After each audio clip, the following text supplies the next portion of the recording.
ಮಳೆ ಬಂದಿಲ್ಲ ಅಂತ ಬೈಬೇಡಿ ನೀವು, ಸುತ್ತಮುತ್ತ ಗಿಡ ಮರ ಉಳಿಸಿದ್ದೀರ ತಾವು.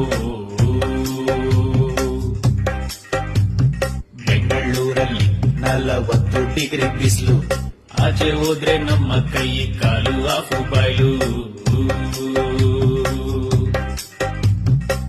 ಊರ್ ತುಂಬಾ ಇದ್ದ ಮರ ಒಟ್ಟೊಟ್ಟಿಗೆ ಕಡಿದು ಹಾಕಿ ಪರಿಸರ ನಾಶ ಮಾಡಿಲ್ವಾ, ಎಲ್ಲ ಕುಡಿಸಿ ಗುಂಡಂತ ಮಾಡಿಲ್ವಾ.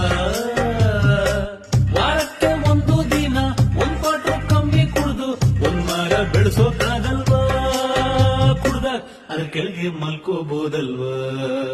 ನಾವು ಮರ ಬೆಳೆಸಬೇಕು, ಪರಿಸರ ಉಳಿಸಬೇಕು, ಸೆಕೆ ತಡೆಯೋಕಾಗ್ತ